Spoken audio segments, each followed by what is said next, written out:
আসসালামু আলাইকুম। বাংলা সংবাদে সবাইকে স্বাগত জানাচ্ছি ফিরোজ তোহা। শুরুতেই বিআরবি কেবলস সংবাদ শিরোনাম। পুরোদমে মধ্যপ্রাচ্যের তৃতীয় বিশ্বযুদ্ধ শুরু হয়ে গেছে। মার্কিন যুক্তরাষ্ট্র এবং ইরানের মধ্যে চলছে পাল্টাপাল্টি হামলা, আর এরই মাঝে আমাদের হাতে এসে পৌঁছেছে এই যুদ্ধের সর্বশেষ গুরুত্বপূর্ণ সবথেকে তাজা আপডেট সংবাদ আপনাদের জানিয়ে দিব। প্রথমেই জানাবো, যুদ্ধবিরতি নিয়ে সংশয়, বিশ্ববাজারে আবারও বাড়ল তেলের দাম।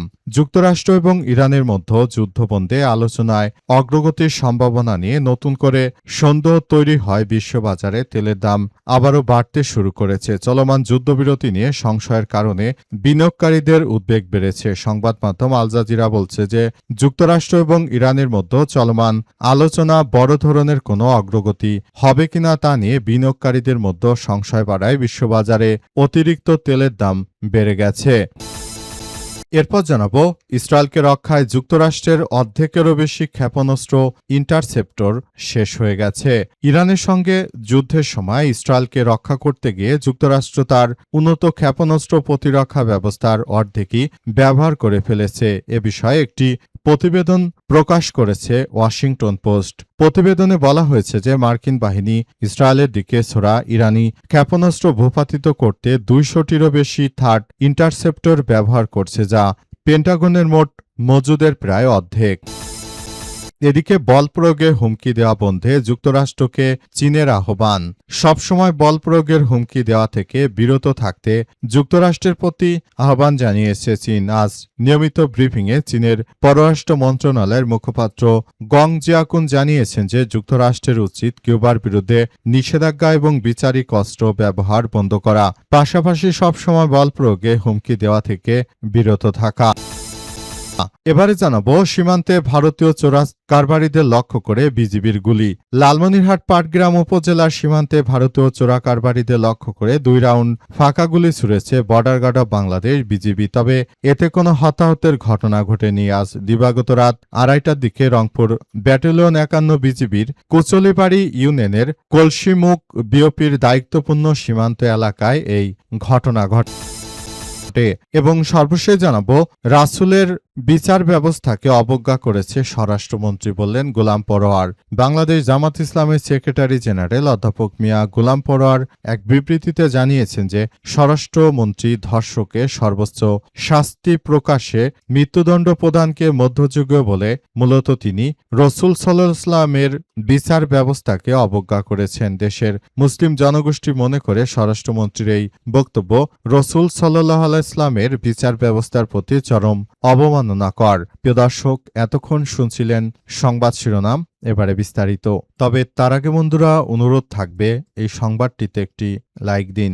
এই চ্যানেলে আপনি নতুন হয়ে থাকলে আমাদের সংবাদটি দেখতে দেখতে চ্যানেলটি সাবস্ক্রাইব করে রাখুন। কমেন্ট করে বন্ধুরা আপনার মূল্যবান মতামত জানিয়ে দিন আপনি বিশ্বের কোন দেশ থেকে বা বাংলাদেশের কোন স্থান থেকে আমাদের সংবাদটি দেখছেন এবং শুনছেন। আর বন্ধুরা, সংবাদটি আপনার সোশ্যাল মিডিয়া ফেসবুকে শেয়ার করে বন্ধুদেরও দেখার সুযোগ করে দিন। আর বন্ধুরা, সংবাদটিতে আপনার মূল্যবান মতামত জানিয়ে দিন, কমেন্টের মাধ্যমে জানিয়ে দিন আপনি বিশ্বের কোন দেশ থেকে বা বাংলাদেশের কোন জায়গা থেকে আমাদের সঙ্গে কানেক্টেড রয়েছেন। এবারে বিস্তারিত। যুদ্ধবিরতি নিয়ে সংশয়, বিশ্ববাজারে আবার বাড়ল তেলের দাম। যুক্তরাষ্ট্র এবং ইরানের মধ্যে যুদ্ধবন্ধে আলোচনায় অগ্রগতির সম্ভাবনা নিয়ে নতুন করে সন্দেহ তৈরি হয় বিশ্ববাজারে তেলের দাম আবারও বাড়তে শুরু করেছে। চলমান যুদ্ধবিরতি নিয়ে সংশয়ের কারণে বিনিয়োগকারীদের উদ্বেগও বেড়ে গেছে। সংবাদ মাধ্যম আল জাজিরা বলছে, যুক্তরাষ্ট্র এবং ইরানের মধ্যে চলমান আলোচনা বড় ধরনের কোনো অগ্রগতি হবে কিনা তা নিয়ে বিনিয়োগকারীদের সংশয় বাড়ায় বিশ্ববাজারে তেলের দাম বেড়ে গেছে। তেহরানের ইউরেনিয়াম মজুদ এবং হরমুজ প্রণালীতে অবরোধ নিয়ে দুই দেশের মধ্যে এখনও অচল অবস্থা চলছে।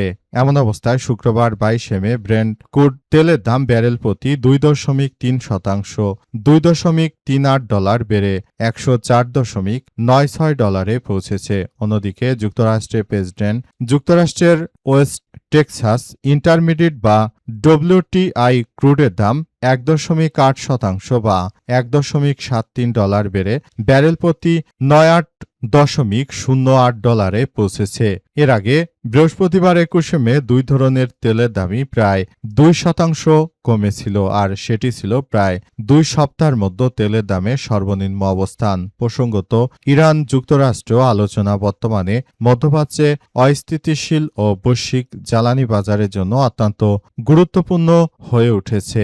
কয়েক মাস ধরে চলা সংঘাতে পাল্টাপাল্টি হামলা এবং নিষেধাজ্ঞার কারণে পুরো অঞ্চল জুড়ে অনিশ্চয়তা তৈরি হয়েছে। বিশেষ করে ইরানের পারমাণবিক কর্মসূচি নিয়ে আমরা বড় ধরনের একটি সংঘাতময় পরিস্থিতি পরিলক্ষিত করছি বলে এমন তথ্য জানানো হয়েছে। ইসরায়েলকে রক্ষায় যুক্তরাষ্ট্রের অর্ধেকের বেশি ক্ষেপণাস্ত্র ইন্টারসেপ্টর শেষ।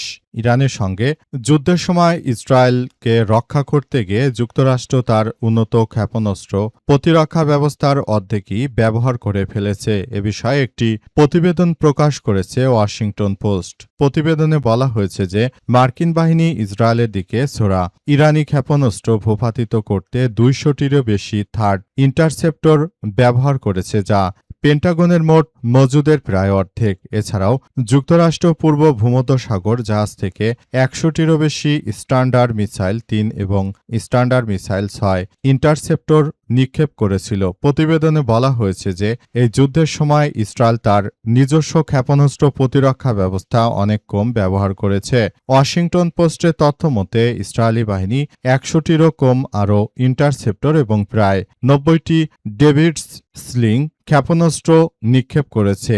এক মার্কিন কর্মকর্তা নাম প্রকাশ না করা সত্ত্বেও ওয়াশিংটন পোস্টকে জানিয়েছে যে ইরানের সঙ্গে আবার যুদ্ধ শুরু হলে ইসরায়েলকে রক্ষা করতে যুক্তরাষ্ট্রকে সম্ভবত আরও বেশি ইন্টারসেপ্টর ব্যবহার করতে হবে, কারণ ইসরায়েল তার কিছু ক্ষেপণাস্ত্র প্রতিরক্ষা ব্যাটারি রক্ষণাবেক্ষণের জন্য সরিয়ে নেওয়ার সিদ্ধান্ত গ্রহণ করা হয়েছে। বল প্রয়োগের হুমকি দেওয়া বন্ধে যুক্তরাষ্ট্রকে চীনের আহ্বান। সবসময় বল প্রয়োগের হুমকি দেওয়া থেকে বিরত থাকতে যুক্তরাষ্ট্রের প্রতি আহ্বান জানিয়েছে চীন। আজ নিয়মিত ব্রিফিংয়ে চীনের পররাষ্ট্র মন্ত্রণালয়ের মুখপাত্র গও জিয়াংকুন বলেছেন যে যুক্তরাষ্ট্রের উচিত কিউবার বিরুদ্ধে নিষেধাজ্ঞা এবং প্রচারিত অস্ত্র ব্যবহার বন্ধ করা, পাশাপাশি সবসময় বল প্রয়োগের হুমকি দেওয়া থেকে বিরত থাকা। তিনি আরও বলেন, চীন কিউবার সার্বভৌমত্ব এবং জাতীয় মর্যাদা রক্ষার প্রচেষ্টাকে দৃঢ়ভাবে সমর্থন করার পাশাপাশি বাইরের হস্তক্ষেপের বিরোধিতা করে। ১৯৯৬ সালে কিউবা ও ফ্লোরিডার মাঝামাঝি আকাশসীমায় দুটি বেসামরিক বিমান ভূপাতিত করার ঘটনায় কিউবার সাবেক নেতা রাহুল কাস্ত্রোর বিরুদ্ধে হত্যা ও ষড়যন্ত্রের অভিযোগ গঠন করে যুক্তরাষ্ট্র। তবে কিউবা এই অভিযোগকে রাজনৈতিক উদ্দেশ্য প্রণোদিত বলে অভিহিত করেছে বলে এমন তথ্য নিশ্চিত করা হয়েছে এবং বর্তমান সময়ে তারা এমন ধরনের কার্যক্রম চালাচ্ছে যাতে করে সারা বিশ্বের বুকে এই ধরনের সন্ত্রাসী কার্যক্রম শুরু হয়েছে, যেটা বর্তমান সময়ে তারা নতুন করে আবারও বড় ধরনের একটি সংঘাতময় পরিস্থিতির মধ্যে ফেলে দিচ্ছে এই জায়নবাদীরা।